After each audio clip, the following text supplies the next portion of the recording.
Gotta go bend some water. Help! He's kidnapping me! Is what I would say if that were the case. More like I'm kidnapping him, and I will rule the skies with an iron fist. So Satisfactory just came out with its 1.1 release in June. With it came a lot of improvements. So what better time to play it from start to finish in the most unconventional way possible. So let's go ahead and start a new game. Session name.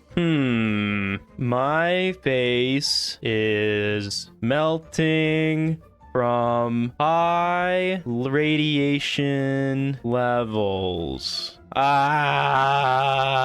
the game starts us off in this escape pod, which introduces us to the 3 core objectives in game: construction, automation, and the exploitation of the peaceful planet we're about to destroy. As long as we don't die first. Congratulations. You are the 3rd in your region to survive planetfall. Yeah, well, you're gonna wish I didn't. I can already smell the potential. Could also be that green stuff over there. So the first thing the game wants us to do is gather iron ore, which is pretty simple, really. We just open up our scanner wheel here and select whatever ore we want to locate. From there, it's as simple as chipping away at it bit by bit, and before you know it, we've built a thing. This is the hub, which is exactly what the name implies. From here, we can craft materials and unlock more goodies to build. Like, you know how I was mining iron by hand? Well, how about this Mark 1 miner instead? I think yes. Now it's just a matter of attaching conveyor belts into the smelter and crafter. And no, I'm not going to explain what those do. Figure it out yourself. And there's our first cycle of automation. Isn't it beautiful? Beautifully hideous, that is. Don't worry, I made sure the copper and limestone mines were built to standard. Because if I can work comfortably in the hub, then I'm not doing it right. Isn't it such a spectacle? I'm a true pioneer of my time. Okay, so let's get back to business. So our main goal at the moment is to focus on completing milestones. Each tier has its own sets of milestones to complete, which give you cool new things like buildings or chainsaws. Well, I guess we all know what I'm going for next. Other than that, it's pretty simple. Harvest resources, produce parts, and launch them into space for the profit of a multi-million-dollar company. I love being a cog in the machine, especially when they give me access to building items. After shipping that load off, I gained access to the conveyor splitter and the merger. Just at the right time too, because I'm going to need a lot more production for what I have planned. The splitter will let me split items in 3 different directions from one conveyor belt, and the merger will do pretty much the opposite. This is going to be really handy for my metal plate production, because I'm going to need a lot more metal plates going to a lot more different places. For example, I can have one constructor making metal plates going into a splitter, which then sends half off to be reinforced plates and the other half into a storage container. So we're going to do some upgrading here. I'll cut back to when I'm done with this.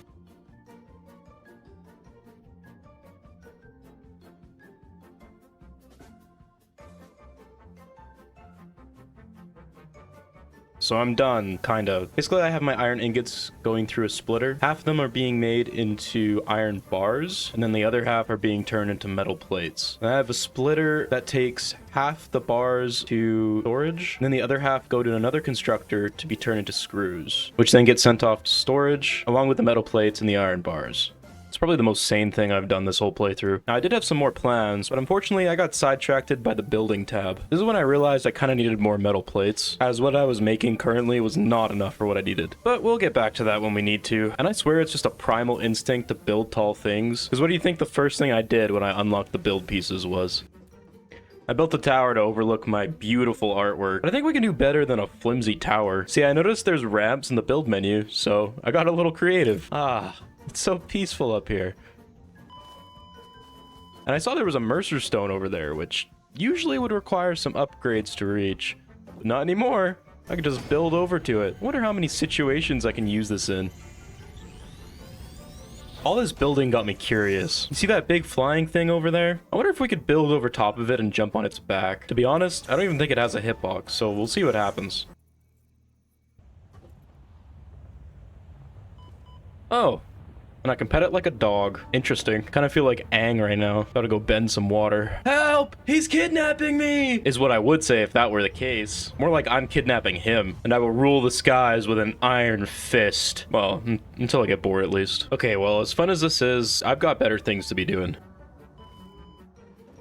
Oh, I see. I can't help but think that this is my fault. Oh, there we go. We can just slide out of it. I really hope that doesn't become a problem in the future. Okay, so do you remember when we built over to the Mercer Stone? Well, there's a gold power slug up there, which I'll explain what it does in a second. But basically, we can't get to it because of all the toxic gas that's over here. Only that's not the case, because we could get to it with ramps.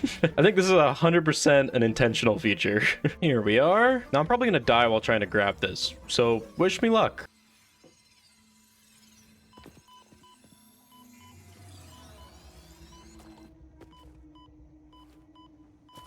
Yeah, I figured. Now that we have the power slug, there's something that I really want to do. If we take a look in the field research tab, there's an item we can unlock called the Molecular Analysis Machine. This is going to allow us to research Mercer stones and power slugs, and award us with new things, like, I don't know, maybe a new bike? Man can dream. And since my factory's been running the whole time I was messing around, I have everything I need to unlock it.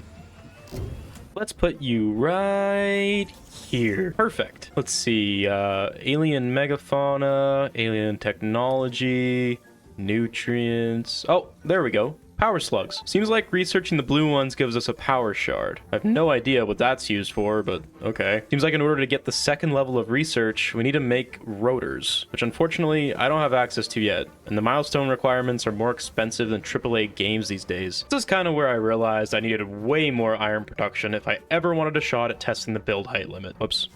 Spoilers. Luckily, I found 2 iron deposits basically right next to each other. So let's get to work.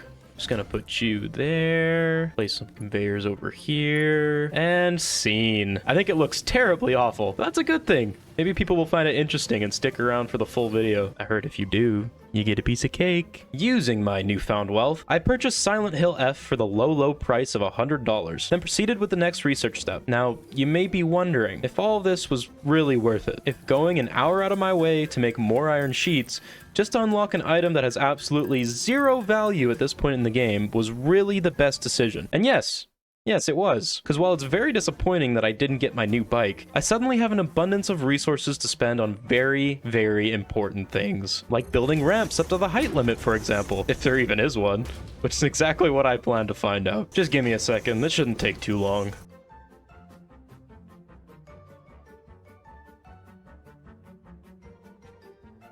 Okay, so I think it's safe to say there's no limit. I've been doing this for quite a while, as you can see. But I mean, now that I'm all the way up here, I guess there's only one way to go down, huh?